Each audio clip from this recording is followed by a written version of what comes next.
E aí, tudo bem? Bem-vindo de volta ao Reafogado para a gente continuar nossa série de análises das partidas Garry Kasparov vs Deep Blue, dessa vez do rematch de 1997. Hoje a gente está na segunda partida, já fizemos a análise da primeira, vou deixar o card aqui em cima se você quiser ver e tiver perdido essa. Pode preparar a pipoca para esse vídeo porque a gente tem bastante coisa para discutir. A maioria das pessoas tem alguma ideia de que principalmente esse rematch que aconteceu em 97 foi bastante cercado por uma grande controvérsia, houveram acusações de trapaça de ambos os lados até, e é isso que a gente vai tentar explicar nesse vídeo. Eu esperei para falar desse assunto especificamente nesse vídeo da partida 2 porque é aqui que acontece o lance que acabou gerando todas as suspeitas que levaram a essas acusações aí. Então a gente vai ver a partida, vamos analisar o que aconteceu, o que poderia ter acontecido, por que o resultado que aconteceu, quais foram os erros de ambos os lados, em que base foram feitas essas acusações, o que realmente aconteceu em 97 e aí no final eu vou dizer o que eu acho de toda essa situação e qual é a minha opinião pessoal. Então, com essa grande introdução fora do caminho, vamos para a partida.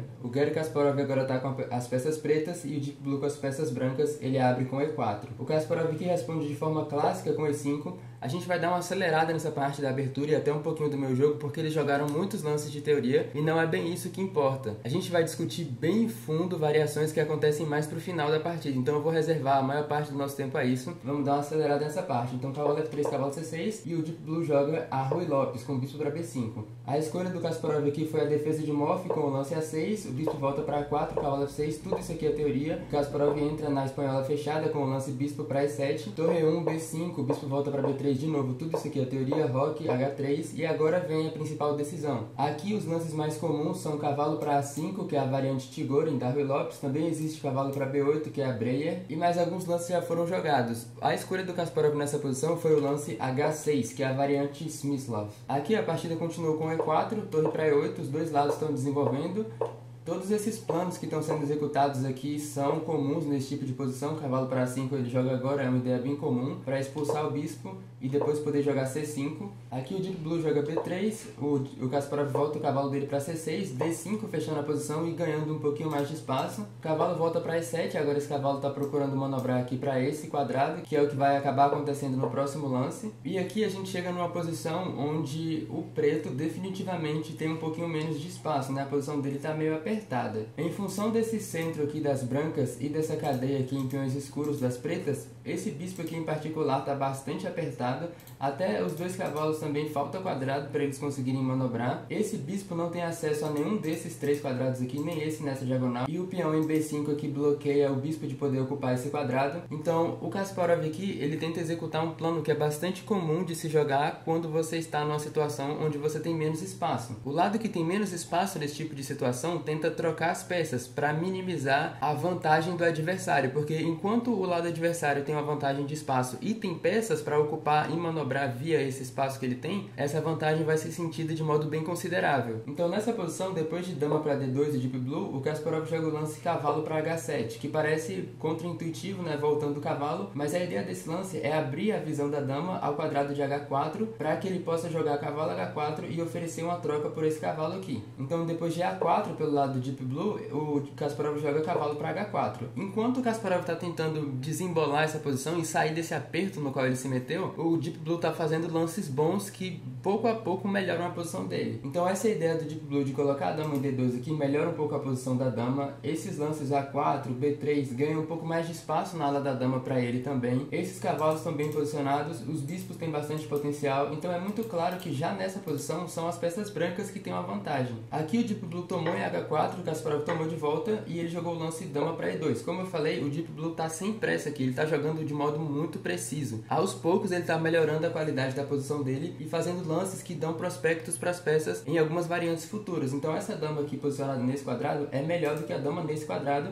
porque agora ela vê ao longo dessa diagonal. E lembra que, por causa da tensão entre esses dois peões, essa diagonal pode abrir a qualquer momento. Aqui o Kasparov voltou a dama dele para a defesa com o lance dama para D8 e o Deep Blue jogou B4. Mais uma vez, O Deep Blue tá jogando num estilo que não é nem de um grão-mestre, assim, é num estilo superior a isso. Ele tá jogando de modo tão paciente que a gente vai ver que daqui a pouco vai ficar muito difícil de jogar isso aqui de pretas. O Kasparov tá até encontrando recursos defensivos que dificultam o avanço, né? Ele tá tentando tornar tão difícil quanto possível as peças brancas converterem a vantagem que elas têm. Mas o Deep Blue não tá ficando para trás. Toda vez que o Kasparov coloca ele numa situação onde não é claro fazer um lance que continua melhorando, ele acha esse lance mesmo assim, como é o caso com o lance B4 aqui. Aqui o Kasparov jogou dama para C7, a gente viu torre de A para C1, de novo melhorando um pouquinho mais a posição, C4. O Kasparov está tentando fechar as coisas para que ele consiga sobreviver mesmo com esse espaço a menos aqui. O Deep Blue joga torre para A3 e depois de torre de A para C8, melhorando um pouquinho essa torre aqui também agora, o Deep Blue dobra as torres na coluna A. Aqui a partida continuou com dama para D8, o Kasparov a esse ponto tá só assim manobrando as peças dentro do pouco espaço que ele tem para tentar continuar defendendo e ver aonde essa posição vai chegar mais para frente. O que o Deep Blue tá fazendo aqui é criando uma posição de dominação, não tem muito que as peças pretas possam fazer para encontrar contra-jogo. Agora que o Deep Blue conseguiu otimizar ao máximo a posição dele na ala da dama, ele fez esses avanços de peões aqui que garante mais espaço e dobrou as torres na coluna A, ele avança na ala do rei agora com o lance F4, e é desse tipo de estilo que eu tô falando. A calma e a sutileza do computador em fazer lances que são extremamente difíceis de encontrar jogando em ambos os lados do tabuleiro e melhorando a posição dele aos poucos é realmente impressionante nessa partida. Nessa posição o Kasparov voltou o cavalo dele para F6 e depois de F toma E5 aconteceu essa troca no centro e aqui ele jogou dama para F1, trazendo a dama para essa coluna F que agora está semi-aberta. O Kasparov aqui jogou cavalo para E8, é uma ideia bem interessante de manobrar esse cavalo para cá, onde vai bloquear esse peão passado que o Deep Blue conseguiu criar, e depois de dama para F2 do Deep Blue, tentando infiltrar ao longo dessa diagonal aqui, talvez com um lance como bispo para B6 que iria atacar a dama, o Kasparov joga a ideia dele cavalo para D6. E o Deep Blue também segue com o próprio plano com o lance bispo para B6 atacando a dama, o Kasparov move a dama para E8 e o Deep Blue joga torre de 3 para A2. Aqui a dominação posicional do branco, como eu falei, está ficando cada vez mais forte. Os avanços que ele conseguiu fazer ao longo dessa ala, abrindo a coluna F para ele, né, criando essa coluna F semi-aberta, criando um peão passado na coluna D, melhorando esse bispo ao longo dessa diagonal, estão começando a dar frutos aos poucos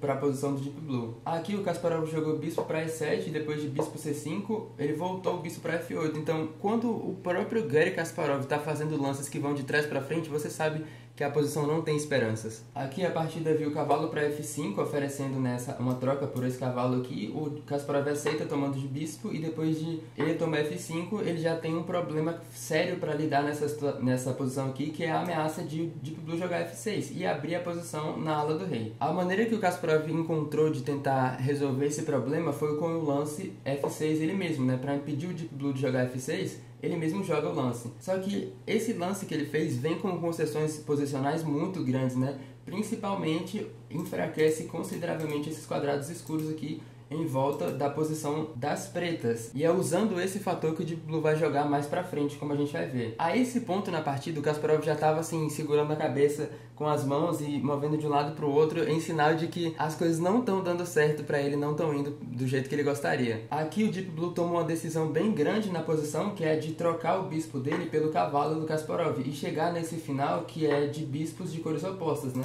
Então tem bastante chances de finais como esse, se acabar convertendo, né, torres forem trocadas, damas forem trocadas, acabar chegando numa posição empatada. E de fato, essa é uma posição crítica. O Deep Blue agora tem que tomar uma decisão muito importante que basicamente vai determinar as chances dele de ganhar essa partida ou não. E aqui vem o primeiro momento controverso que a gente vai ter que discutir, porque nessa posição o Deep Blue jogou, depois de A toma B5, A toma B5, ele jogou o lance brilhante bispo para E4. Para a gente entender por que esse lance é tão brilhante assim, que surpreendeu o próprio Garry Kasparov, a gente tem que voltar um pouquinho e ver qual seria a variante mais óbvia nessa posição. Então aqui o Deep Blue, a decisão que eu falei que ele tinha que tomar é a seguinte: se o Deep Blue agisse nessa posição como um computador, ele ia ver a seguinte variação. Ele ia ver que aqui, dama para B6, infiltrando a dama e atacando todo esse complexo de peões claros, ganha material de modo forçado. A melhor tentativa para o Kasparov, que seria, digamos, digamos, torre para D8 ele já perde um peão, e a única coisa que ele teria para fazer aqui é nem recapturar, né,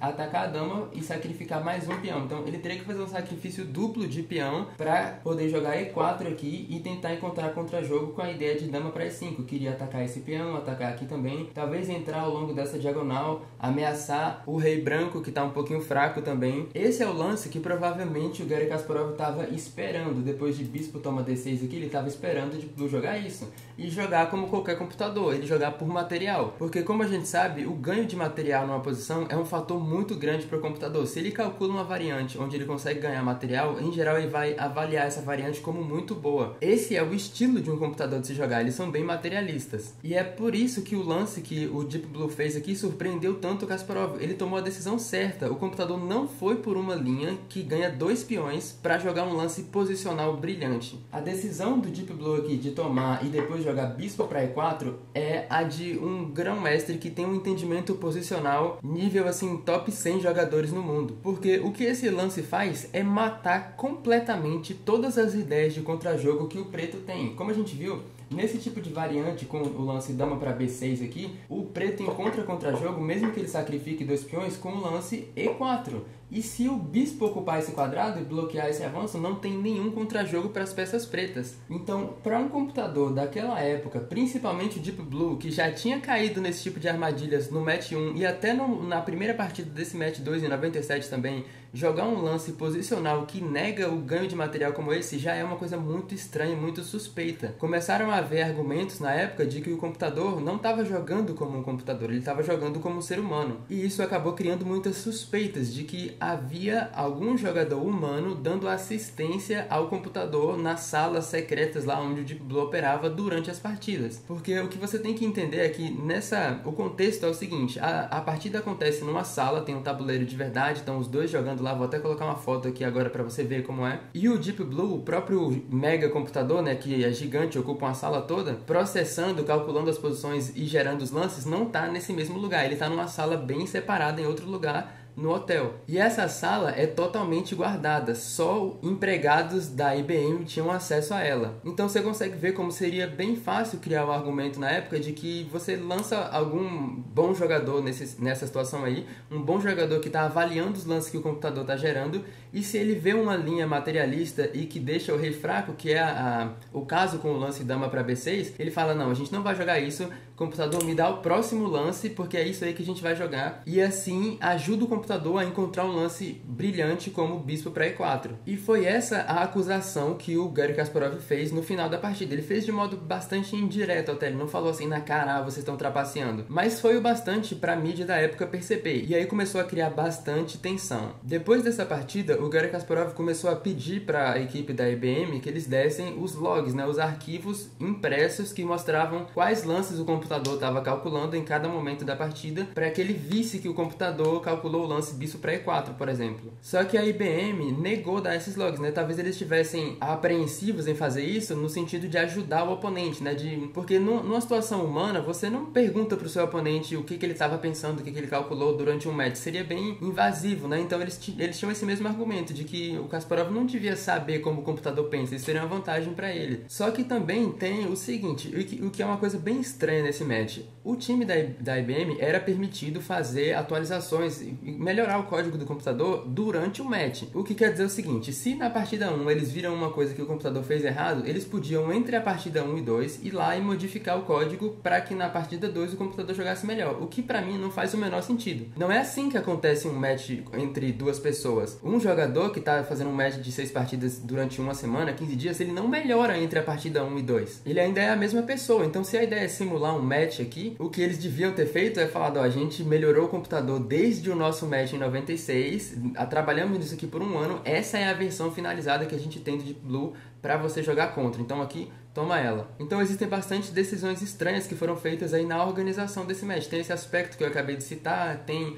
o fator do computador tá super seguro, ninguém tem acesso a ele, ninguém poder saber como ele calculava. Então acabaram acontecendo essas acusações na época, o que criou bastante controvérsia. O time da IBM, obviamente, nega veementemente esse tipo de acusação, de que eles usaram assistência humana para deduzir qualquer tipo de lance que o Deep Blue jogou nessas partidas. Mas trata-se de uma coisa que é muito difícil de provar, especialmente com o comportamento assim um tanto suspeito que eles tiveram na época, em 97. Mas vamos voltar para a partida agora, ver o que aconteceu, porque ela não acaba a esse ponto e ainda tem bastante coisa interessante pra gente discutir. Então, depois da recaptura em D6 aqui, como eu falei, o Deep Blue não entrou nessa variante que acaba ganhando material aqui, mas permite contra-jogo para as pretas. Ele jogou o lance brilhante bispo para E4 depois dessa troca. Aqui o Kasparov tomou em A2, o Deep Blue tomou de volta de dama, agora ele está dominando totalmente essa coluna A e uma infiltração da dama e da torre ao longo da coluna A vai acabar sendo inevitável. O Kasparov tentou defender com dama para D7, que traz esse quadrado aqui sob controle, mas o Deep Blue entrou em A7 com a dama de qualquer forma. O Kasparov contra-atacou com torre para C7 e depois de dama B6, ameaçando trazer a torre agora para o jogo ao longo da coluna A, o que é meio que impossível de impedir. O Kasparov jogou torre para B7 atacando a dama e depois de torre para A8 cheque, o rei moveu e dama 7 foi o lance jogado pelo Deep Blue, saindo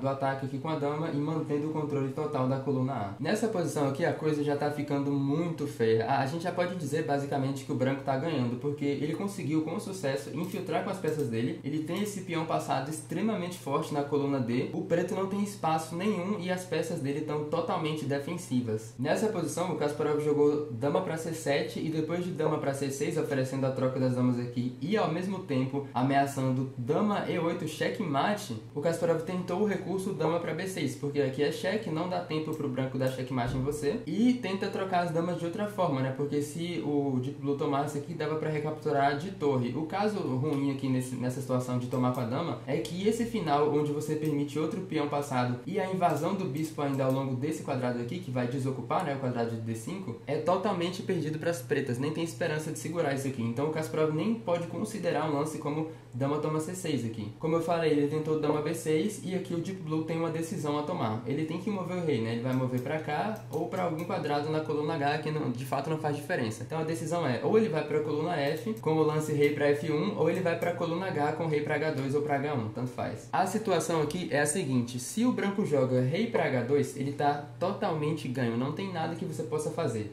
Só para demonstrar esse final, para a gente ter uma ideia de como o branco ganha essa posição, eu analisei um pouquinho mais fundo na linha para a gente ter uma ideia. Vamos dar uma olhada bem rápida aqui. Então o branco continua ameaçando dama para E8 checkmate. Você tem que defender com torre para B7. Aqui algumas peças vão ser trocadas e o branco vai começar a tentar trazer o rei dele. Ele está atacando o bispo, você teria que defender.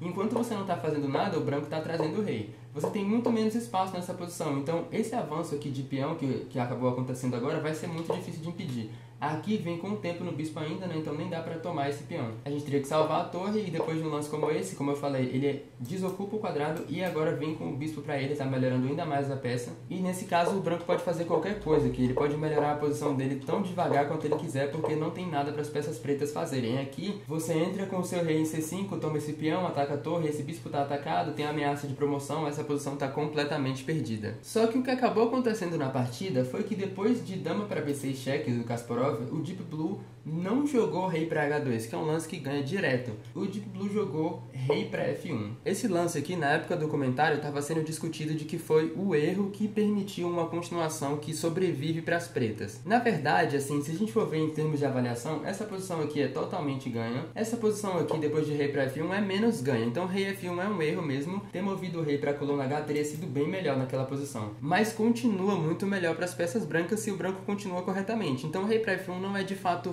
o erro que permite uma continuação que segura a posição para as pretas. Depois de rei para F1, o Kasparov jogou torre para B8, oferecendo essa troca aqui. O Deep Blue jogou torre para A6 e esse é o lance que é um erro grave que dissolve completamente toda a vantagem que as brancas tinham. Então, há 2 movimentos, o branco estava assim mais 9, completamente ganhando, e com uma sequência de 2 erros, rei para F1, movendo o rei para o lugar errado, e agora esse que é o erro final, torre para B6, a posição agora é empatada. O branco nem tem como ganhar isso mais. Isso já é absurdo bastante, mas você vai ficar perplexo mesmo quando eu te disser que nessa posição, Garry Kasparov, o campeão mundial, resignou a partida. É uma posição empatada. Se ele tivesse jogado a sequência certa, tinha como ele encontrar um cheque perpétuo, forçadamente, ou até um final que era melhor para ele. E mesmo assim ele resignou a partida. Isso é um caso que nunca aconteceu, acho que na história do xadrez, um campeão mundial resignar uma partida onde havia um empate. Os dois fatores que eu acho que ajudam a gente a entender por que o Garry Kasparov resignou nessa posição, porque ele não tentou o lance que procurava gerar esse cheque perpétuo e um empate para as peças pretas, são os seguintes. Primeiro, você tem que considerar o seguinte: o computador, desde o início dessa partida, está jogando um jogo perfeito. Como você viu, desde o início eu estou elogiando os lances do Deep Blue, porque de fato ele está jogando lances brilhantes um atrás do outro. Especialmente esse bispo para E4, que é um lance de outro nível. Então nessa posição, psicologicamente, o Kasparov já está se convencendo de que essa posição está completamente perdida, não tem recurso defensivo que segure agora. O segundo argumento é o seguinte, e a gente volta àquela questão da controvérsia. Se o computador lá atrás jogou bispo para E4, negou uma linha onde ele podia ganhar material, que é a linha onde ele ganha aqueles dois peões como a gente viu, quer dizer que ele viu alguma coisa, ele viu uma outra linha que tem uma vantagem ainda maior. Então, na cabeça do Kasparov, ele está pensando que a gente está em uma posição onde o Deep Blue avaliou como ainda mais ganho do que aquela que ele podia ter entrado. Então, em certo sentido, aqui o Kasparov confiou na avaliação do computador. Ele confiou que se o computador acha um lance brilhante como o bispo para E4, não tem como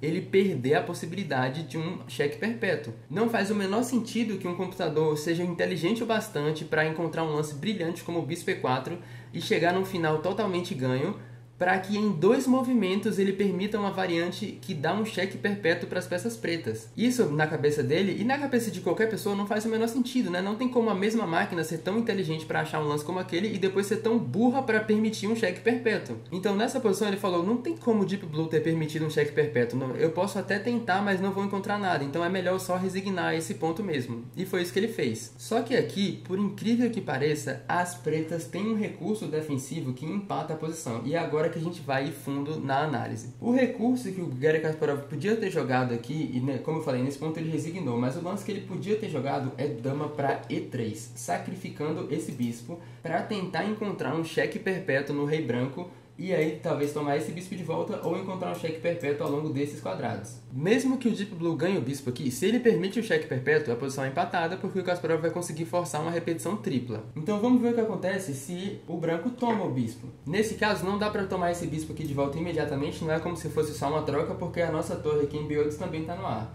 Então o lance que a gente joga é torre para E8, para salvar a nossa torre. E aqui a gente vai ver algumas continuações diferentes que podiam ter acontecido. A mais óbvia de todas, e que todo mundo achou que ganhava nessa posição, é o lance bispo para F3. A análise na época era a seguinte: o Garry Kasparov resignou, mas é porque a posição era totalmente perdida mesmo. E aí eles viram depois esse lance dama para E3, como eu falei, né? O lance dama para E3 nessa posição foi o primeiro que eles começaram a discutir. Será que o preto não tem um empate aqui? E aí eles falaram, não tem como ter um empate. De Blue não ia permitir isso, né? Porque mesmo que a gente tome esse bispo, ele vai salvar a torre. Nesse caso aqui, o Deep Blue ia só salvar o bispo dele com o lance como o bispo para F3. O Kasparov poderia até tentar um perpétuo com torre para C1, só que ele vai defender da seguinte forma: ele vai evadir esses cheques aqui um pouquinho.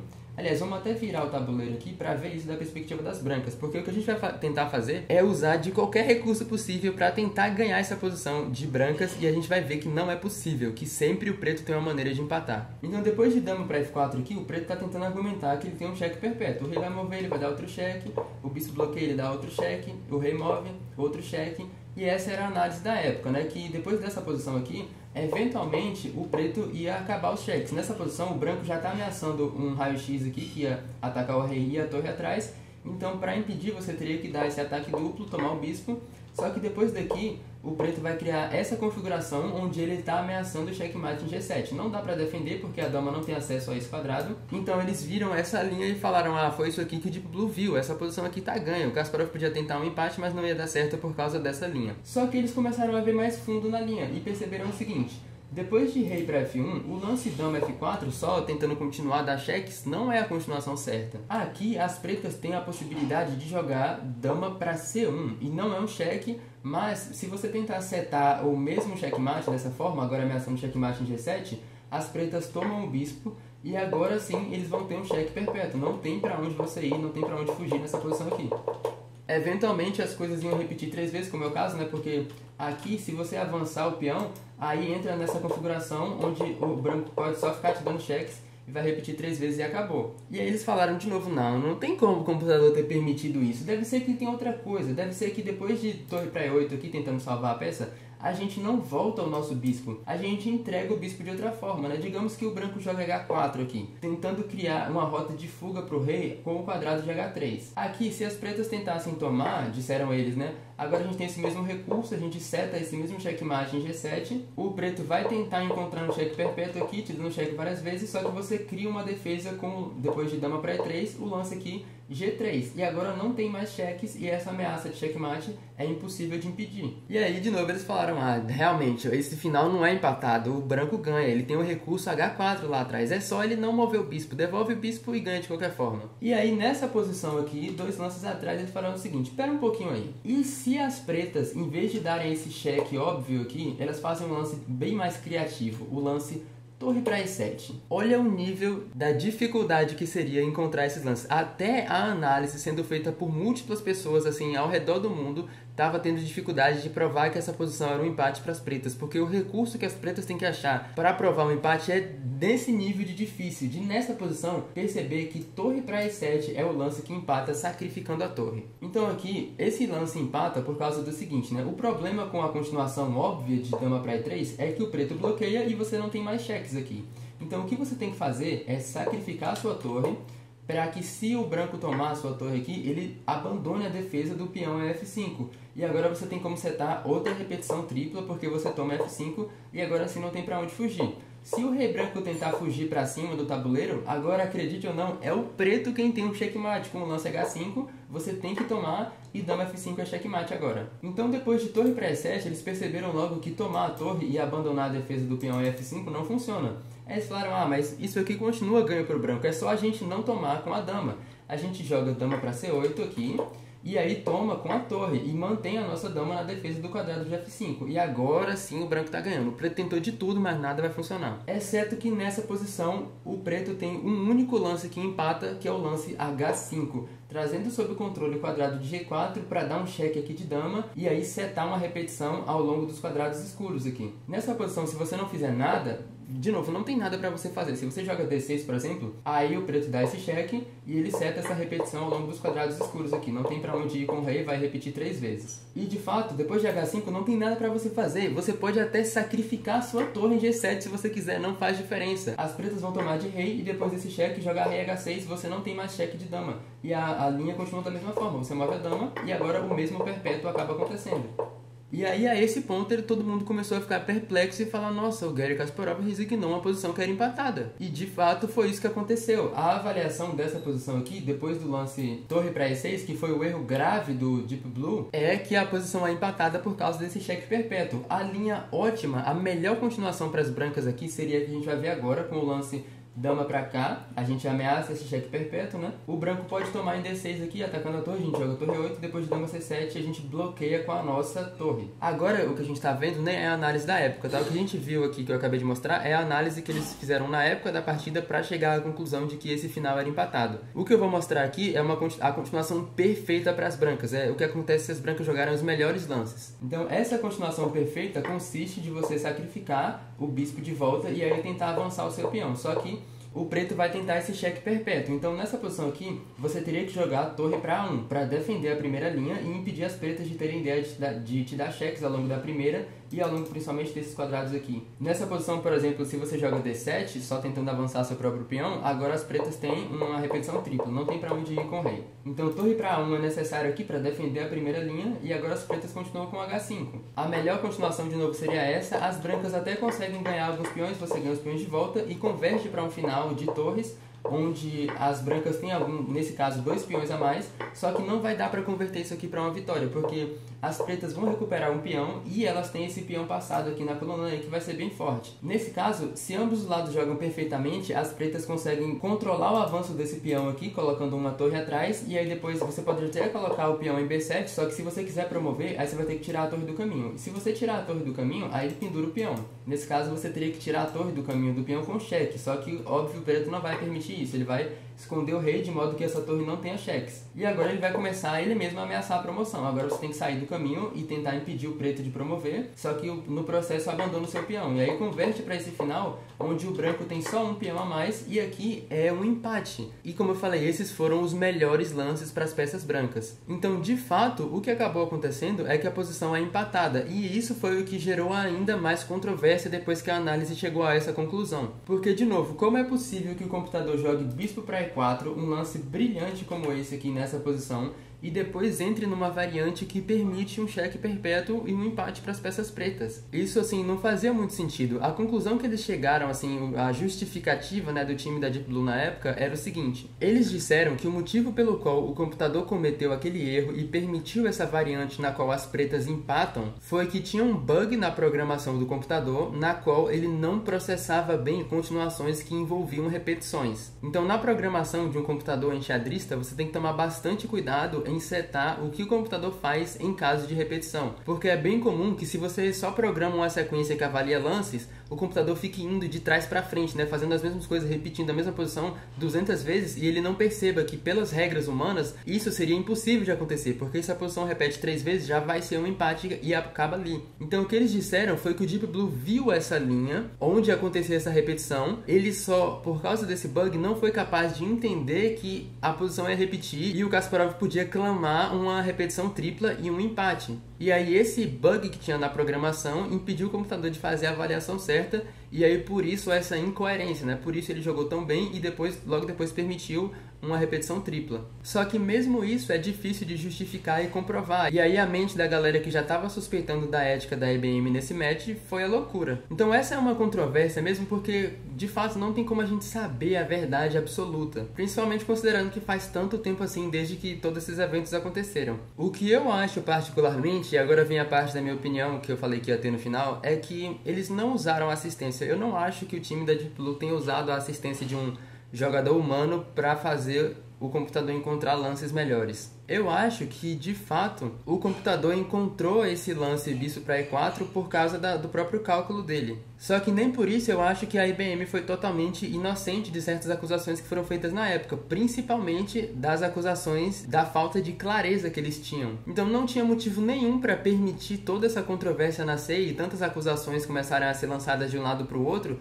se eles só fossem um pouco mais claros sobre como o computador operava, quais eram os lances que ele calculava, se eles expusessem os logs que o computador gerava depois. Tudo isso podia ter sido evitado, né? Só que a abordagem assim da grande empresa na época foi de tentar abafar a situação e não de lidar com isso com clareza. O que é o erro maior, né? Em toda essa situação, esse tipo de abordagem de tentar abafar as coisas não tem maneira pior de lidar com uma controvérsia do que essa. E é por isso que esse tipo de acusações existem até hoje, né? Fica pouco claro, até hoje em dia tem gente que acredita que eles roubaram e tem gente que acredita que não. Então é isso, eu espero ter exposto os fatos aí de modo bastante claro e também o que eu acho um pouquinho nesse final. Se você se interessou por esse assunto mesmo, eu recomendo você dar uma olhada em um documentário. Já foi feito um documentário aí abordando toda essa situação da perspectiva da equipe da Deep Blue e do Kasparov. Vou deixar o link para você dar uma olhada na página da Wikipedia desse documentário aqui na descrição, se você quiser assistir ele e ver coisas mais em detalhes, formular sua própria opinião sobre esse assunto. É um tema bastante interessante mesmo. Então eu espero que você tenha gostado do esclarecimento desse vídeo e da análise também. Ainda tem partidas pra gente analisar, o match não acabou, essa só foi a segunda partida, então se você quer ver isso,